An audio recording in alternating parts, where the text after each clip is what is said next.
سڵاوتان لێبێت ئازیزان، من پارێزەر متەنە چاوشلی خۆشحاڵم کە لە پرۆگرامی ڕێبەری یاسا لەگەڵتانم.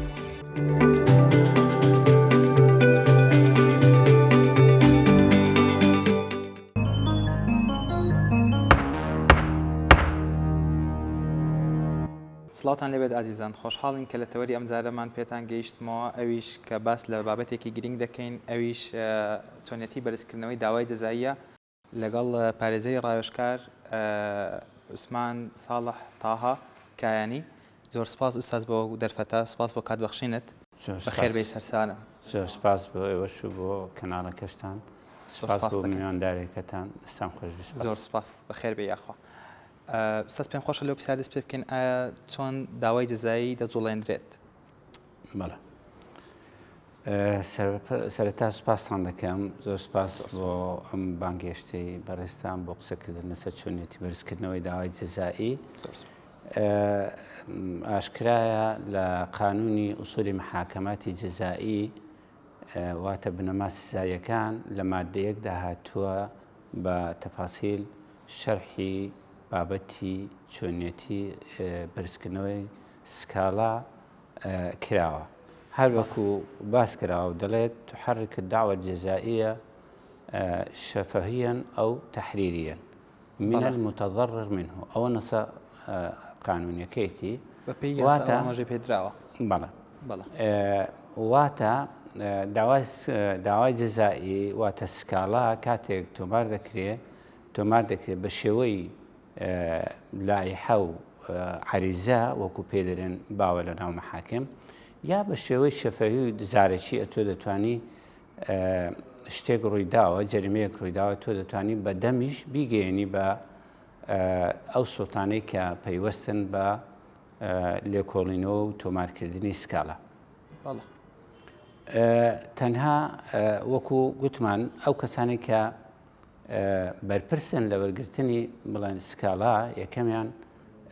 تەبعاً گومانی تێدا نییە حاکمی تەحقیقە، حاکمی تحقیق واتە حاکمی لێکۆڵینەوە ئەمن تایبەتمەندە بە وەرگرتنی ئەو سکاڵایانە. لە هەمان کاتدا تۆ ئەگەر حاکمی تحقیق ئامادە نەبوو، تۆ دەتوانی لە محقق عەدلی هەیە کە لێکۆڵەوەی دادی پێدەگوترێت، دەتوانی ئەم سکاڵایە چه شەفەوی بە یا تەحریری بێ بەوی بگەینی. ئەگەر ئەویش ئامادە نەبوو، تۆ دەتوانی بە لە بنکەکانی پۆلیس دەتوانی ئەمە زابط یا ئەفسەری بنکە پەیوەستە و مختصە بەوەی کەوا سکاڵایەکەت لێ وەربگری. ئەمانە هەمویان تایبەتمەندن بە ئەوانەی کەوا چۆنیەتی وەرگرتنی سکاڵایە. کەسێکی کە دەتوانێت لە شوێنی کەسێک کە ئەو داوای سزایی بەرز بکاتەوە ئوستاز، یاخود تەنها دەبی ئەو کەسە خۆی داوای کە تاوانی بەرامبەر ئەنجام درراوە؟ خۆی هەندێک داوا هەیە، جەرائیمی مەشهود هەیە، هەر کەسێک دەتوانێت بچی خەبەر بدا. ئەوانی کە جەریمە کە جەریمەیەک یا تاوانێک ڕوودەدا لە شوێنێک، هەر کەسێک ئاگای لێبێ دەتوانێت بچی خەبەر بدا وەکو مخبیر. چونکە لەو کاتەیە لەوانەیە کە سوکاریە ئەو کەسەی تاوانی کراوەتە سەر تاوانی لێکراوە نەتوانێت سکاڵایەکەی خۆی بە کەس بگەێنێ، کەسێک دەتوانی خەبەرێک بدا کە شتێک مافی هەواڵدانی هەیە، مافی هەواڵدانی هەیە. بەڵام خۆی لە ئەسڵا ئەمە لە جەرائیم بە شێوەیەکی گشتی. بەڵام هەندێک داوا هەیە سکاڵا وەرناگیرێ ئیلا لەو کەسێ نەبێکەوە تاوان لێکراوە، واتە مەجنی عەلەیهەیە، واتە مەرجە ئیلا ئەو کەسەی تاوانی بەرامبەر ئەنجام درراوە ئەو کەسە بچی داواکە بەرز بکاتەوە. بەڵێ بزەبت وایە لە ئەو کەسە دەتوانێت ئەو تاوان ئەو بڵێن تاوانانەی کەوا ئەو تاوانانە مەسەلەن هەیە، هەندێک تاوان هەیە وەکو لە قانونی ئوسولی محاکەمات جەزایی لە مادە 3 باسی کردووە. هەندێک جەرائیم هەیە کەوا مەسەلەن جەرائیمی زینا، ئەوە یان تعدد الزەوجات، یان مەسەلەن هەتا لە هەندێک ئەوەی قەذف هەیە، جەرائیمی قەذف، سەریقە هەیە لە هەندێک بابەتە. ئەو جەرائیمانە هەیە، تەنها ئەو کەسە دەتوانی کە جەریمەکەی بەرامبەر کراوە ئەم سکاڵایە بکە، بە تایبەتی لە بڵێ تعددی زەوجات و زینە زەوجی و ئەوانە، چونکە ئەوانە یعنی ئەو کەسێک کە ئەو تاوانەی دەرهەق کراوە و بووتە مجني عليه یا تاوان لێ کراوە یعنی کەسەکە لەوانەیە نەتوانی سکاڵات تۆمار بکات لە بۆ ئەوی باری کۆمەڵایەتی خێزانی باری خێزانی تێک نەچێ بۆ ئەوی زیاتر کێشەکەی گەورە نەبێ لەوانەیە چاپۆشی بکە یا مەسەلە لە هێنانی ژنی تعدد الزەوجات واتە ژنی دووەم و سێیەم ئەو کەسێک کە ئەوە تاوانە لە بەپێی قانونی عقوباتی عێراقی بەڵام ئەو کەسەی کە تاوانەکەی دژ دەکرێت هەرناسێت بە تۆمارکردنی سکاڵا بۆ ئەوەی کەەوە شێوەی خێزانی تێک نەچێ و تووشی خێزانەکەی خۆی تێک نەداتن بەڵێ بۆ ئەوی شیرازەی خێزانەکەی تێک نەدا و تەحملی ئەو تاوانە دەکرێت کە دەکاکە ئستاژیان سەرێکی ترمان کەسێک چۆن دەبێتە تاوانبار و لە چ کاتێک دەبێتە تۆمەتبار واتە جیاوازەکەی چییە لە نێوان تاوانبار و تۆمەتبار تۆمەتبار ئەو کەسەیەکەوە سکاڵای دژی تۆمار کراوە لە دادگای لێکۆڵینەوە بە پێ لێکۆڵینەوەکە چەند بەڵگەیەک پێشکەش کراوە ئەو بەڵگانە دەستگای تایبەتمەند بە لێکۆڵینەوە و بە دوواداچوون دیکۆمنت و شتەکانی لێ وەردەگیرێت و اینجا لەوانەیە زۆر جار بەپێ ئەو بە پێشکەشکردنی بەڵگەکان ئەو کەسە ئەمری قەبزی بۆ دەرچێ یاخود تەبلیغی بۆ دەردەچێت ئەو کەسە پێی ناگوترێت تاوانبار بەڵکو پێی دەگوترێت تۆمەتبار چونکە ئەو کەسە یا ئەو تۆمەتبارە لە مەرحەلەی تەحقیقەوە لێکۆڵینەوەدایە هەتا ئێستا بەڵێ هەتا ئێستا دادگا بڕیاری لەسەر نەداوە کە ئەوە تۆمەتبارە تۆمەتبار ئەو کەسەیە کە لە مەرحەلەی تەحقیقە واتە مەراحلی جەریمە یا تاوان مەراحلی هەیە مەرحەلەی تەحقیقی هەیە و مەرحەلەی جینایەت یا جونحیشی هەیە لەوێ کە یەکلایی دەبێتەوە لە مەرحەلەی تەحقیق پێی دەگوترێت تۆمەتبار کە مەرحەلەیەکە بۆ کۆکردنەوەی ئەدلە و ئەو بەڵگەنامانەیە کە لەسەر کەسەکە هەیە کە هێشتا قەراری لەسەر دەرنەچوە بەڵام لە کاتێکدا ئەو کەسێک کە سکاڵای دژی تۆمار کراوە و ئیحالەی جینایەت یا جونح دەکرێت لەوێ بەڵگەکان تاوتۆ دەکرێت لەلایەن حاکمی پەیوەنددارەوە حاکمی مختصەوە پاشەوەی بە هەموو قەناعەتێک کە دەگاتە ئەو قەناعەتێک کە ئەو کەسەی سکاڵای دژی کراوە سکاڵای لێ کراوە بە پێی ئەو بەڵگانەی لەبەردەستە فعلا ئەو جەریمەیە یا ئەو تاوانەی ئەنجام داوە لەو کاتەدا ناچارە حاکمیشکەوە بڕیاری لەسەر بدا کە ئەو کەسە تۆمەتبارە تاوانبارە بەڵێ کە قەرار پێ دەگوترێت دەرچوونی قەرار کە قەراری لەسەر دەرچوو ئەو قەرارە مەراحلەکانی تکەشی بڕی واتە گەیشت بە دەرەجەی بات ئەو کەسە پێی دەگوترێت تاوانبار دوای تەمیزکردنی مەرحەلەی تەمیزکردنیشی هەموو مەرحەلەی تەمیزکردنیشی دوای ئەوەی کە مەرحەلەکان هەموو دەبڕێت پێی دەگوترێت مەرحەلەی بات کە قەرارەکە بووە بات ئەو کاتە هیچ مەجالێکی تاعنی تیانامینێ نەتەمیز و نەتەسحیحی تەمیز و ئەوانە لەو کاتە ئەو کابرایە پێی دەگوترێت تاوانبار ئەوە دەکەوێتە بەر بواری ئەوەی کە ئەو عقوبە و بەسەر ئەو عقوبەیە بەسەریدا سپێنراوە لە بەندیخانە وەریگرێت و بیبینێت ئەو کاتە تاوانباری تەواو. ئوستاژیان قبولکردنی سولح ڕەزامەندی دادوەریان دادگایی پێویستە مەسەلەن دوو کەس لە دەروی دادگا سولح دەکەن و پێک دێن لەسەر ئەو تاوانەی کە بەرامبەری ئەنجام درراوە پێویستە ڕەزامەندی دادگایان دادوەری پێویست بێت لەو تاوانە خۆی بەپێ وەکو مەبدەئی عام سولح هەیە لە هەموو ینی سولح هەیە لە دەرەوەی دادگا و لە ناو دادگاش هەیە بەڵام ئەو تاوانانەی کە عقوبەکان لە ساڵێک کەمترە ئەوە ئەو بڵێن تاوانانە دەکرێت بەبێ ڕەزامەندی وەرگرتنی بەیان بەبێ ئەوەی ڕەزامەندی دادوەری و دادگا وەربگیرێت دەکرێت سڵح بکرێت سڵح بکرێت دەرەوەی دادگا ئەو سڵحەکە بەڵێت پێشکەش بە دادگای بکرێ و ئەو کاتە دادوەر تەسبیتی دەکا و بەپێی ئەو سڵحی کە کردویانە دۆسیەکەی بۆ دادەخوا کە دۆسیەکەشی داخست ئەوە وەکو کەسێک کە هیچ تاوانێکی ئەنجام نەدرابێت دەرحەقی و کەواتە ئاساییە لە دەرەوەی دادگا سڵحەک بکە ئەو زەریمانەی یا ئەو تاوانانەی کە عقوبەکەی لە ساڵێک کەمترە دەکرێت بێ ڕەزامەندی نەک بڵێ پێویست بە ڕەزامەندی دادوەر ناکە بۆ کردنی سڵح. بەڵام ئەو عقوبانەی کە پێش بچینە عقوبەکاندی ئەو عقوبانێکەوە گوتمان لە ساڵێک کەمترە عقوبەکەی دەکرێت لە بەبێ وەرگرتنی ڕەزامەندی دادوەر سڵحی لۆ بکرێت. بەڵام هەندێک تاوان نەبێ کە لە یاسادا هاتووە ئەو تاوانانە ناکرێت بەبێ ڕەزامەندی دادوەر سڵح بکرێت. تاوانەکان وەکو چی؟ وەکو مەسەلەن ئێرهاب، مخەدرات، لەواتە ئەو عقوبە ئەو سڵحکردنیش نایگرێتەوە. سڵحکردن دەیگرێتەوە بەڵام دەبێت ڕەزامەندی دادگای پێویست دادگای پێوە. ئێستا ئەوەش یادتە سەرێک کە زۆر باوە مخەدراتیش ئەوانە ئەو تاوانانە ئەگەر عقوبەکەشی لە ساڵێک کەمتر بێ پێویستە ڕەزامەندی دادوەر و دادگا وەرگێڕێ ئینجا سڵح بکەن. ئەگەرنا ئەوانی غەیری ئەوانێکەوە لە قانون هاتووە و ئیشارەی پێکراوە غەیری ئەوانە کە عقوبەکەشیان لە ساڵێک کەمترە دەکرێت بەبێ ڕەزامەندی یان پێویست ناکە ڕەزامەندی دادوەر وەربگیرێ بۆ سڵح و سڵحکردن. دەستەکانت خۆش بێ ئوستاذ. ئوستاذ ئایا تاوانێک لەلایەن چەند کەسێک ئەنجام درابێت ئەو کەسەی کە تاوانەکەی بەرامبەر ئەنجام درراوە لەبەر ناسیارەتی لەگەڵ یەکێک لە تاوانبارەکان هەڵدەستێت بە لێخۆشببوونی ئەو کەسە، بەڵام ئەوانی تر ئایا هەمان ئەو لێخۆشببوونەوەیان لێ دەگرێتەوە یاخود ئەوانیت کە سزایەکی خۆیان وەردەگرن بەپێی یاسا؟ بەپێی یاسا نەخێر ئەو کە چەند کەسێک تاوانێک ئەنجام دەدەن کە کەسێک لە یەکێک لە تاوانبارەکان خۆش دەبێت ئەوە ناگەیەنێ کە لە هەموو تاوانبارەکان خۆش بووە.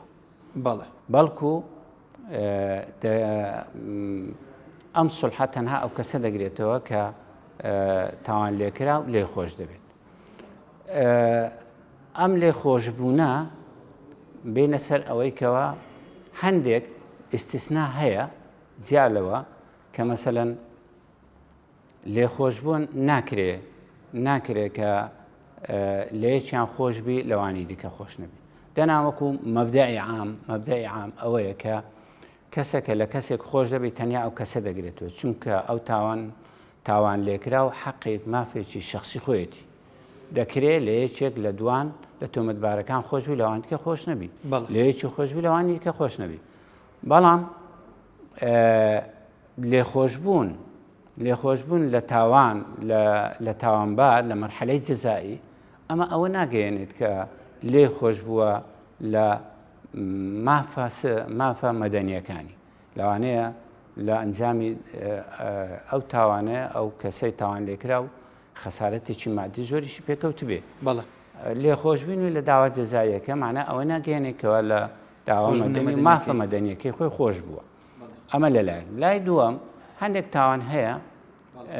ناکرێت مەسەلەن تۆ لە یەکیان خۆشبی لەوانی دیکە خۆش نەبی. مەسەلەن لەوەی زینا زەوجیە ئەو زەوجە کاتێک کە پیاوێک زینا دەکا یان ژنێک زینا دەکا سکالا دەکرێت، سکالا لە هەردووچیان دەکرێت، زانی و زانیە هەردووچیان چ ژنەکەی چ پیاوەکەیە. لە کاتێکدا تۆ سکالات کردو هەردووچی ژیرە مەسەلەن کابرا خێزانی زینایەکی کردێت پاشان پەشەمان دەبتەوە دەڵێ ئەمن لە خێزانەکەی خۆش دەم بەڵام لە پیاوەکەی ئەمە ئەوە ناگەیەنێ کە لە پیاوەکە خۆش نەبوو، بەڵکو لە ژنەکە خۆش بێ لە پیاوەکە خۆش بوو،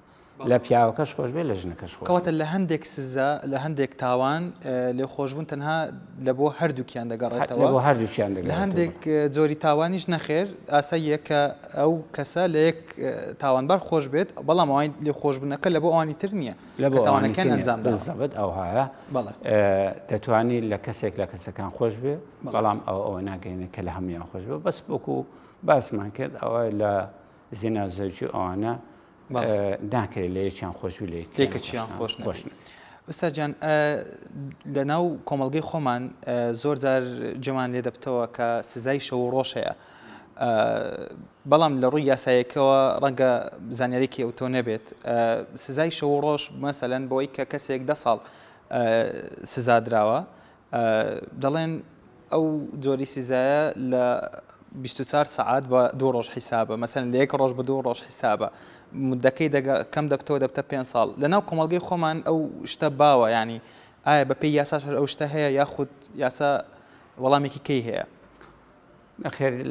لە یاسادا سزادان ژماردنی فترەی عقوبەکەی یاخود ماوەی ئەو سزایە کە دەدرێ عقوبەیە کە دەدرێ سزا بە پێی تەقویم حساب دەکرێت تەقویم مەسەلەن بەڵێ کابراایەک 3 مانگ عقوبەکەی وەرگرتووە بڵێ لە 7 مانگ بڵێن لەو ڕۆوە تاوانەکەی ئەنجام داوە 3 مانگ بزەبت 90 ڕۆژی لە بۆ حساب دەکرێت ئینجا عقوبەکەی تەواو دەبێت بەڵام شتێک هەیە پێ دەگوترێ ئیفراز شەرتی بەڵێ لە ئیفراز شەرتی حالەتەکە جیاوازە ئەویش مەسەلەن کابرا عقوبە دراوە ئەگەر 3 لە سەرچاری عقوبەکەی ڕۆیشتبی یان 2 لە سەر 3 بەنسبەت قاسر و ئەوانە ماوەی عقوبەکەی ڕۆیشت بوو ئەوە دەکرێت ئیفراز شەرتی بگرێتەوە ئیفراز شەرتێکە چۆنە ئەوەی ئەمن حسابم کردووە لە هەر ساڵێک 3 مانجی بۆ کەم دەکەنەوە بەڵێ ئیفراز شەرتێکە ئەوانە لەو حالەتەیدا کەمێک لە عقوبەکەی بۆ کەم دەکەنەوە واتە بەشێک لە عقوبە لەوانەیە ڕوبعێک لە عقوبەکەی کەم دەکرێتەوە ئیفراز شەرتی بەس چێ لە ئیفراز شەرتی ئوستاز ئیفراز شەرتی ئەوانەیە کە لە دادگا پاشەوەی کابرا عقوبە دەدرێت لە دەچێ مەسەلەن ساڵێک 2 ساڵە 3 ساڵە هەیە 15 ساڵە 20 ساڵە عقوبە دەدرێت تەمەشا دەکەم فترەی 3 لە سەر 4 عقوبەکەی ڕۆیشتووە بەڵێتی ئەو کابراایە کە لە ناو سجن طبعا لە ناو سجن مشرف هەیە بەحث اجتماعی هەیە داواکاری گشتی هەیە ئەوانە هەمووی هەیە کە مشرفەکان لەسەر ئەو تۆمەتبارن تەمە سەیری ئەو کابرا دەکەن کە کەسێکی لێ هاتووە یان بڵێن کەسێکە زۆر حەز بەوە دەکات کە پەشیمانە لەو تاوانەی ئەنجامی داوە حەز دەکا غەڵەتێک و تاوانێکی گەورەی کردووە لە ناو سجن هەرس و کەوتی زۆر باشە غەڵەت ناکات هەمیشە هاوکار و هەماهەنگی لەگەڵ سجن و لەگەڵ ئەندامانی کاتە ئەو کەسی تاوانبارە خۆی ئەو ڕێی خۆی دیار دەکات کە بەڵێ سلوک و هەرستان و دانیشتنی ناو سجنی بە پێی ناو چاکسازەکە ئەوە ئەو ئیفراز شەرتیە بۆ دیاری دەکەم ئیفراز شەرتی ئەو کەسانە دەگرێتەوە کە عقوبەیان ئەحتیاجێ بەڵام ئەو کەسانە دەگرێتەوە کە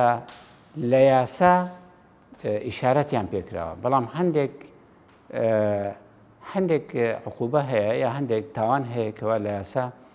ئیفراز شەرتیەکەش نەهێنگرێتەوە ئاینەن بە هەمان شێوە ئەویش دوو بەشی هەیە ئەوانش دوو بەشیە بڵێ ئەوانەی بڵێن تاوانی ئیحتیادیە و باوە و شەڕە و دزیە و مەسەلەن یا قەت لە هەندێک جار ئەوانە ئیفراز شەرتیەکان دایانگرێتەوە بەڵام تاوانەکانی وەکو ئێرهاب و مخدرات و تەزویر و غەسیل ئەموال و ئەو تاوانانە ئیفراز شەرتی نایانگرێتەوە بە هیچ شێوەیەک قابلی ئیفراز شەرتی نین بەڵێ کەسێک پێشنەی تاوانی ئەگەر نەبیتن لەسەر ئەو ئیفراز شەرتیە یاخود لەسەر سەپاندنی سزا بەسەر تاوانبارەکە یاسا ئەو شتە لە پێشچاوی دەگریتن یاخود پێشنەی تاوان کە وەسیلەیەک نییە بۆ ئەوەی سزای ئەو کەسە سوک کاتن بەپێی یاسا چۆن لەو بابەتە دەڕواندرێ پێشینەی تاوان گومانی تێدا نییە تەسیری خۆی هەیە لە هەمان کاتدا خۆی هەندێک عقوبە هەیە کە مەسەلەن لە 6 ساڵ لە 6 مانگ هەتا ساڵێکە ئەگەر کەسێک پێشینەی تاوانی هەبێ لەسەر هەمان مەسەلەن لەسەر دزیەک یان لەسەر شتێک عقوبە دراوە ئەو کاتە حاکەم دەستی واڵا نابێت کە بتوانی سزایەکەی تەخفیف بکە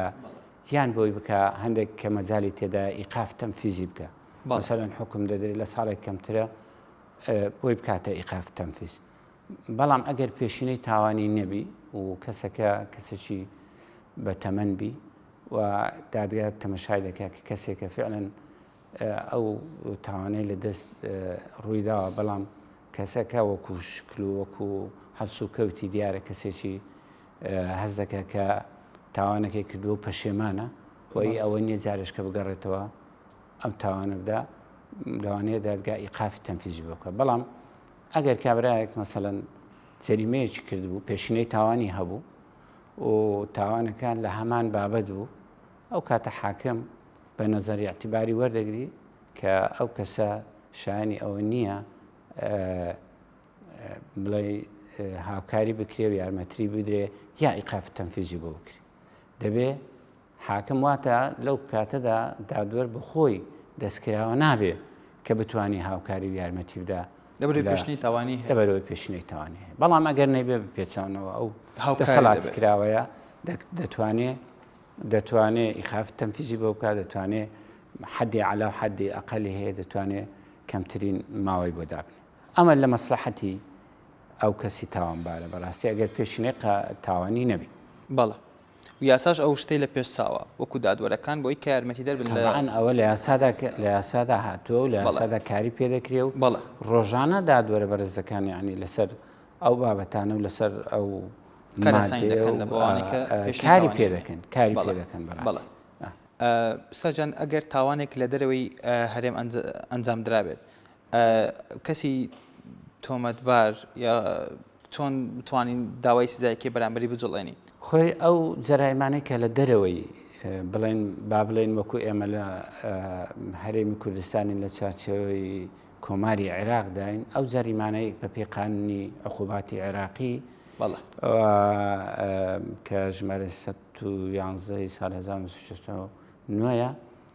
و بە هەمان شێوە بە پێی ئوسولی محاکەماتی جزایی ژمارە 23 ساڵی هەفتاویە کە هاتووە، هەر جەریمەک لە دەرەوەی کۆماری عێراق ڕوو بدا کە کەسەکە بێ سکالا بکات لە عێراق یەکسەر سکالایەکەی لێوە ناگیرێ، بەڵکو ئەو سکالایە تەقدیم دەکرێت بۆ وەزارەتی عادل. کەواتە کەسەکە بەخۆی سکاڵەیەک وەرناگیرێت دەبێت پێویستە یەکەم جار تەقدیمی وەزارەتی عادل بکرێت، ڕای بەڕێز وەزیری عادلی لەسەر وەربگیرێ، ئینجا وەزیری عادل بەخۆی بڕیار دەدا ئایا ئەو داوایە تەحریک بکرێ لێکۆڵینەوەی لێ بکرێ یان نەکرێ، چونکە ئەوەش پێوەستە بە بار و زروفی ئەو وڵاتە یا ئەو وڵاتی کە جەریمەکەی لێ ڕووداوە لەوانەیە سکالاکە بێتە هۆی کێشە یا ناکۆچی لە بینی ئەو دوو وڵاتە یا تەسیر لە عەلاقاتی پەیوەندیەکانی حکوومەتی عێراقی و ئەو حکوومەتە بکە کە ئەو جەریمەیە لێ ڕوویداوە. بۆیە قانون دیاری کردووە پێویستە هەر جەریمەیەک هەر تاوانێک لە دەرەوەی کۆماری عێراق ڕوو بدا، پێویستە هەر کەسێک سکاڵاکار یا تاوان لێکراو کە ویستی تەحریکی داوا بکەیان داوا بجوولێنی، پێویستە سەرەتا لە وەزارەتی عادلەوە دەست پێ بکە، موافقە و ڕەزامەندی وەزیری عادل وەربگرێ، ئایا ڕێگا دەدایانە ئەو کاتە بە دوواداچوونی بۆ بکە. بەڵام دەکرێت کە یان مەسەن کەیسی وا هەبووە و خاوەن مافەکەشی بۆ گەڕاوەتەوە بەلایەن جار هەبووە، زۆرترین کێشە هەبووە کە بە دوواداچوون بۆ کراوە. بەڵام ئەوەی ئەمن بزانم هەیئاتی دیبلۆماسی نەبی، هەیئاتی دیبلۆماسی یان دەبی لە وڵاتەکەی خۆی سکالای لێ بکرێت، یان ئەوە تا پێویستە ئەو شتە پرۆتۆکۆل هەبێ لە بینی ئەو وڵاتە و ئەو وڵاتی کە چۆنیەتی تێدا دیاری کراوە. ئەگەر نەفرێکمان ئێمە لە وڵاتی ئێوە تاوانێکی کرد چۆن لێکۆڵینەوەی لەگەڵ دەکرێت، پێویستە ئیتیفاقی بینی ئەو عێراق و مەسەلەن ئەو دەوڵەتە هەبێ کە ئەو نەفرە خەڵکی ئەوێ و جەریمەکەی کردووە. ئەوانە پێویستە پرۆتۆکۆل و ئیتیفاقی نێوانیان. دەستەکانت خۆشبی، زۆر سپاس بۆ زانیاریەکانت ئوستاجیان، سپاس بۆ کات بەخشینت، هەر هەبی زۆر سپاس دەکەم. سپاس بۆ ئێوەشی ئێوەش دەکەم بۆ ئەنجامدانی. سپاس بۆ کات بەخشین، سپاس بۆ زانیاریەکانت. خۆشەویستانم بەم جۆرە هاتینە کۆتایی پرۆگرامی ئەم جارەمان کەەوە بابەتەکەمان تایبەت بوو بە چۆنیەتی بەرزکردنەوەی داوای جەزایی. کەوا هاوڵاتیان چۆن بتوان ئەو ڕێکارە ئەنجام بدەن لە بەرامبەر هاودژەکانیان تاوەکو ئەڵلقەیەکی تر بەخواتان دەست پێرم هەردەم بێکێشە بن.